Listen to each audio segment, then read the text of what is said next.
Hi guys, Michelle with Delicate Instruction here, and I am really excited that Avery is back in tap and ballet. Partly because she has fun, but really because there's a lot of opportunities to make some really cute projects. And some of my favorites are decorating, or designing and creating the costumes for their little performances, and part of that is I get to save all of those moms a lot of money because those like the pre-made costumes could be really expensive, and nobody has that kind of money for a costume the kids are going to wear for like 3 minutes if you're lucky. So I like to make the costumes, and I have a lot of fun with those. We've had some really cute ones in the past, so I'll insert a couple of those here.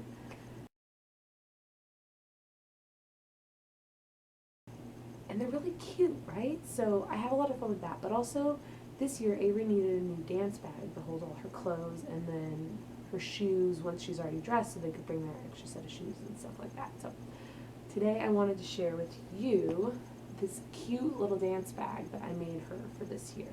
And this one is made with, for about $7, $8 maybe. I bought the bag from the craft store, and then I got all this great iron-on vinyl from Expressions Vinyl, and this is the glittery kind because when you can buy glitter, why would you buy anything else? So I made this fun little thing, and I want to show you guys today how I do it with the iron-on and layering and all of that great stuff. So today I have a fun little tutorial for you, and I hope you like it. And let's get started.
Alright guys, so let's get started. First, I want to cut the excess vinyl from around the image of the ballet slippers off because you can use any little bit of this heat transfer vinyl in another project. So I like to make sure I'm not wasting any of it at all. So I cut off the excess and I put that in a special basket with all my other scraps so that I can make other projects later. And then I start the weeding process of taking out all of the excess heat transfer vinyl from around the image. And in this case I'm doing the ballet slippers first. So you gently pull it all off as you go around, and what you want to make sure you're doing is getting each little piece, because anything that's left behind will be ironed onto your project. So the way the cutting method works is that it cuts through only the vinyl and not the plastic protective sheet, the clear sheet that you see, so that it will hold it all together. No need for transfer tape.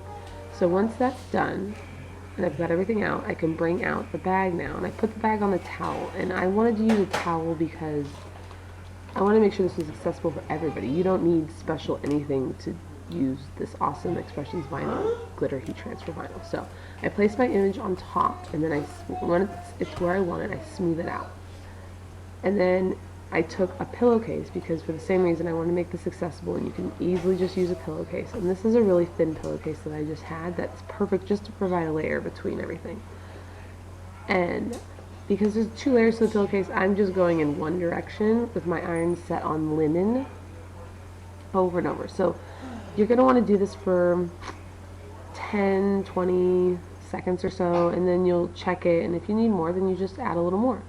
So you pull it back, and then give it a little test,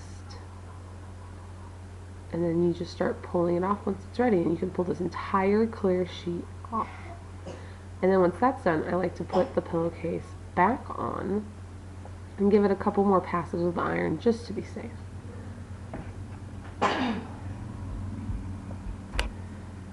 This stuff is really amazing, and it doesn't lose the glitter. Like, there's none of the shine that's lost.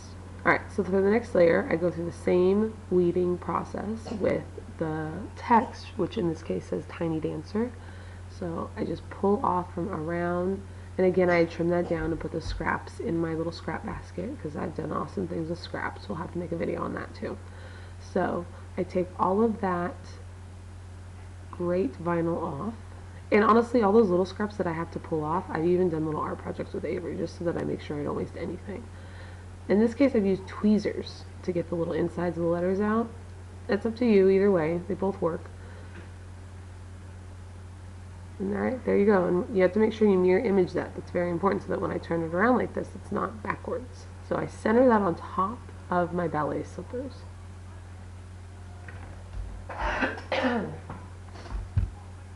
There you go, and it's right where I want it. So once that happens, then I'm going to smooth it down, and then take the pillowcase and put it back on and do the same thing that I did with the ballet slippers. Go slowly across. And I have to say that one year I made a shirt for one of my friend's daughters using this heat transfer vinyl. It was a last minute addition to a Halloween costume. And I remember seeing her wear the shirt in maybe March, and it was still perfect. Nothing had peeled, nothing had done. She'd washed it a million times, and it was perfect. So this stuff is awesome. Alright, so it's done. I pulled that off. I'm going to give it one more pass. And you know, this could stand up to a kid. I mean, this stuff is, it's just might as well be gold. Alright, so once that's done, once you give it a pass, then you are done. And your daughter has an adorable little dance bag made with Expressions vinyl, glitter heat transfer vinyl, and this layering technique adds a ton. Thanks for watching, guys. I appreciate it.